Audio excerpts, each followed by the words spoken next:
जय श्री राम दोस्तों।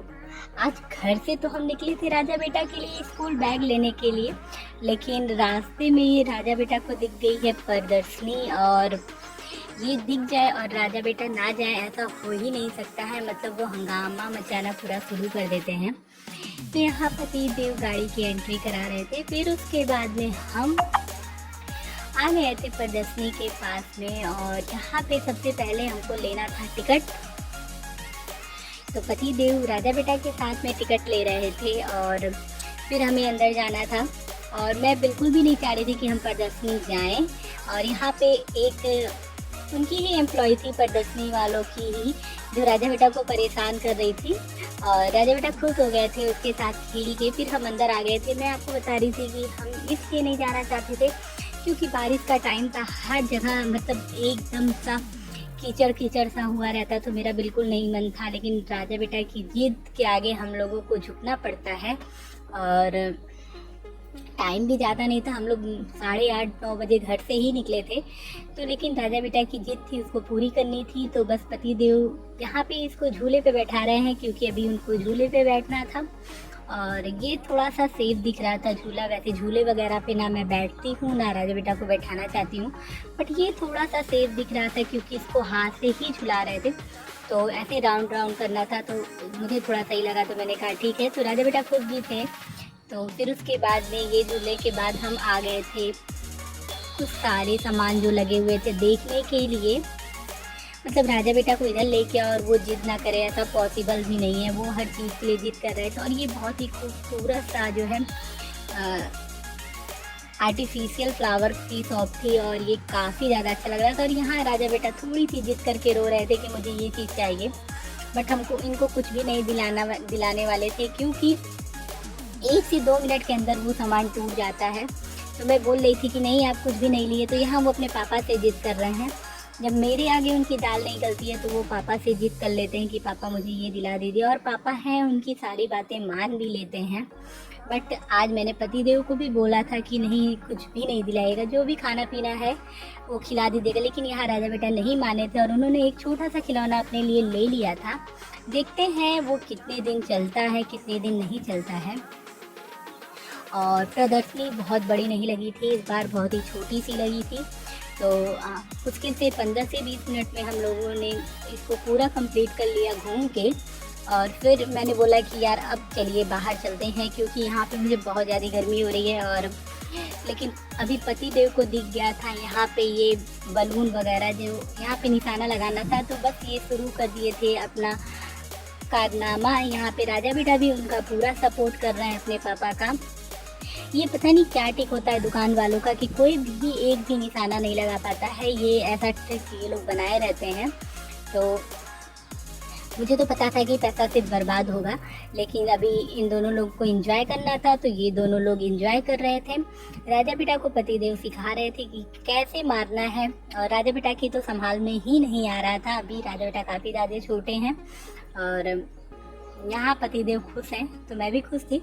तो मैंने भी एक ट्राई किया जो कि एकदम बकवास था क्योंकि कुछ भी नहीं था इसमें। और फिर उसके बाद हम डिसाइड किए कि नहीं अब हम बाहर निकलेंगे। लेकिन राजा बेटा फिर से जिद कर लिए कि मैं अभी मैं अकेले खेलूँगा। तो यहाँ पे राजा बेटा अकेले ट्राई कर रहे हैं। फिर से उनके लिए हमें लेना पड़ गया था क्योंकि वो मानेंगे नहीं, जिद पे आ गए तो वो किसी की नहीं सुनने वाले हैं। और फिर उसके बाद में हमने राजा बेटा के लिए भी एक लिया। राजा बेटा ने इसको ट्राई किया। फिर हम निकल गए थे घर की तरफ। लेकिन अभी राजा बेटा को खाना था कुछ, तो अभी प्रदर्शनी से निकलने में हम लोग को 5 से 10 मिनट लग गया क्योंकि यहाँ पे मुझे बिल्कुल पसंद नहीं आ रहा था कि हम क्या खाएंगे। शॉप तो लगी थी लेकिन मुझे कुछ यहाँ पे खाने का मूड नहीं था। तो मैं बोली कि बाहर चलते हैं, बाहर कुछ खाते हैं। यहाँ का कुछ भी नहीं खाएंगे, किसी अच्छी जगह बैठ के खाएंगे जहाँ पे राजा बेटा आराम से बैठ के खा सकें क्योंकि उनको खाने के लिए थोड़ा टाइम चाहिए होता है, कुछ भी फिनिश करने के लिए पूरा टाइम चाहिए होता है। वो बहुत धीरे धीरे खाते हैं। तो यहाँ पे पति देव अपने लिए बना रहे हैं चना जोर गरम, और ये लेके फिर हम निकल चुके थे बाहर। और बहुत ज़्यादा बड़े रेस्टोरेंट में जाने का हमारा कुछ भी आइडिया नहीं था क्योंकि एक छोटा सा रेस्टोरेंट है, फैमिली रेस्टोरेंट है और ये काफ़ी ज़्यादा अच्छा है। मतलब हमारा तो फेवरेट है, तो हम ज़्यादा करके यहीं पे आते हैं खाने के लिए। कुछ भी खाना होता है तो हम यहीं पे आते हैं। तो ये है राजमहल रेस्टोरेंट। और यहाँ पे मैं आ गई थी अभी, और यहाँ पे हमें खाना था डोसा और चाउमीन। तो अभी जब मैं यहाँ पे आके बैठी तो पता चला कि उनका जो है कुक जो है वो नहीं आया है, जो उनका शेफ़ है वो नहीं आया है, और यहाँ पे हमें चाउमीन नहीं मिल पाएगा, डोसा भी नहीं मिल पाएगा। तो मैं उदास होके बैठ गई थी। यहाँ पे राजा बेटा को उसकी एक फ्रेंड मिल गई थी, तो वो उसके साथ में खेलने लगा। लड़कियों की फटाक से दोस्ती हो जाती है राजा बेटा की। तो यहाँ पे राजा बेटा खेलने लगे। फिर मैं बैठ के मेन्यू देखने लगी कि इसके अलावा क्या ऑप्शन है हमारे पास ऑर्डर करने के लिए, हम क्या मंगाएं। तो मुझे कुछ भी समझ नहीं आ रहा था। अभी पतिदेव नीचे ही थे, तो मैं वेट कर रही थी कि पतिदेव आ जाएं तो फिर हम लोग डिसाइड करते हैं कि हम क्या खाएंगे। तो अभी पतिदेव आ गए थे, तो उन्होंने बोला कि चलो ठीक है, एक डोसा मंगा के हम देख ही लेते हैं कैसा है, क्योंकि जो हमेशा बनाता है सिर्फ वो नहीं था, तो ये बहुत ही अच्छा बन के नहीं आया था, मुझे बिल्कुल भी पसंद नहीं आया था। और राजा बेटा ने तो एक बाइट भी नहीं लिया, क्योंकि बहुत ज़्यादा मसाला सांभर में उसने कर दिया था, और जो स्टफिंग जो भरी जाती है वो बहुत ही कम थी, तो मुझे बिल्कुल नहीं पसंद आया। और राजा बेटा को तो एकदम नहीं पसंद आया, और पतिदेव भी मुंह बना रहे थे कि यार मैंने गलती कर दी इसको ऑर्डर करके, जबकि मैंने पतिदेव को बोला था। और वहाँ का जो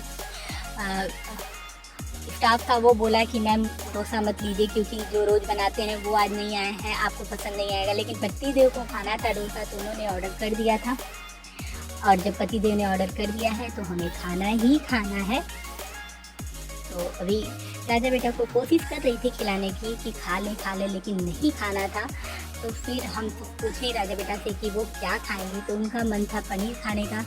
तो ये डिसाइड किया गया कि पनीर मंगाते हैं, क्योंकि हम खा लें और राजा बेटा बिना खाए यहाँ से जाए, ये पॉसिबल नहीं हो सकता था। तो राजा बेटा के लिए हम लोगों ने मंगाया है पनीर और रोटी, मतलब चिली पनीर। राजा बेटा को काफ़ी पसंद है चिली पनीर। तो यहाँ पे सिरके वाला प्याज आया था, जिसको राजा बेटा टेस्ट करके बता रहे थे कि ये कैसा है, और फिर वो अपने गेम में लग गए थे खेलने के लिए। और पति देव भी बैठे हैं आराम से चिल मूड में। तो यहाँ पे आ गया था हमारा खाना, और अभी इतना खाना तो हम बिल्कुल फिनिश नहीं कर पाएंगे, क्योंकि अभी हम लोगों ने डोसा ख़त्म किया है। तो लेकिन 4 रोटी आई थी, सोचा था एक एक रोटी खा लेंगे, हो जाएगा। और सबसे पहले मैंने निकाला राजा बेटा के लिए, क्योंकि वो कुछ भी नहीं खाए थे। तो मैंने बोला कि बेटा पहले आप खाइए, क्योंकि आपको खिलाए बिना यार यहाँ से जाना पॉसिबल नहीं लग रहा था। तो यहाँ पे आ गई थी गर्मा गर्म रोटियाँ भी। मैंने राजा बेटा को सबसे पहले दिया, और रोटी में इतना ज़्यादा बटर लगा हुआ था।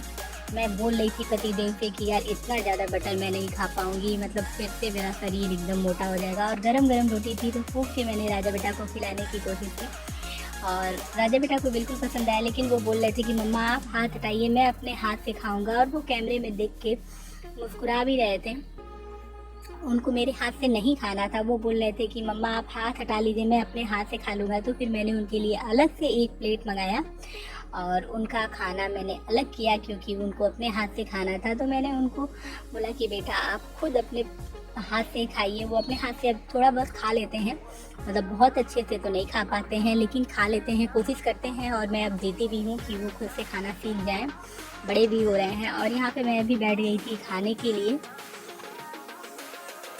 और ये खाना जो था ये काफ़ी ज़्यादा अच्छा बना था, मतलब बहुत अच्छा लग रहा था, टेस्ट वाइज बहुत अच्छा था। बट हमारा पेट भर गया था, तो बिल्कुल भी खाने का मूड नहीं हो रहा था। लेकिन अब मंगाया गया है तो उसको फिनिश करना था हमें, क्योंकि मैं फूड को कभी भी फेंकती नहीं हूँ। कभी भी ऐसा नहीं होता है कि मेरी थाली में कोई भी खाना मैं फेंक दूँ, एक भी चावल का दाना भी मैं फेंक दूँ, ये कभी भी नहीं होता है। मैं हमेशा पूरा एकदम क्लीन रखती हूँ, सब कुछ खा पी के एकदम मस्त। तो यहाँ पे हम लोग खा रहे हैं, और राजा बेटा यहाँ पे खा भी रहे हैं, और उनको कुछ ना कुछ चाहिए होता है, पानी वगैरह हर दम पे दम। तो मैं उनको यहाँ पे दे भी रही थी। और यहाँ पे वो कुछ भी पा जाते हैं तो उसको फेंकना स्टार्ट कर देते हैं। पति देव तो एकदम बोल दिए थे कि बस एक रोटी से ज़्यादा मैं नहीं खा पाऊँगा, और मेरा भी था कि मैं एक रोटी से ज़्यादा तो मैं नहीं खा पाऊँगी। यहाँ पे वो भैया आ रहे थे बार बार, और पति देव से पूछ रहे थे कि कैसा बना है भैया, क्योंकि अभी जो इससे पहले मैंने आपको डोसा दिया था वो बिल्कुल आपको पसंद नहीं आया, और तो ये कैसा बना है। तो पति देव बोल रहे थे कि नहीं ये काफ़ी अच्छा बना है। फिर यहाँ पे रेस्टोरेंट एकदम खाली हो चुका था, क्योंकि रात के बज गए थे 10:30, और अभी आ गया है घर जाने का टाइम, क्योंकि रेस्टोरेंट अभी क्लोज होने वाला है, और हम जा रहे थे घर। और राजा बेटा जो नहीं खा पाए थे वो उन्होंने पैक करवा लिया, क्योंकि उनको था कि मैं घर जाके खाऊंगा, लेकिन खाऊंगा इसको मैं अपना फिनिश करूंगा।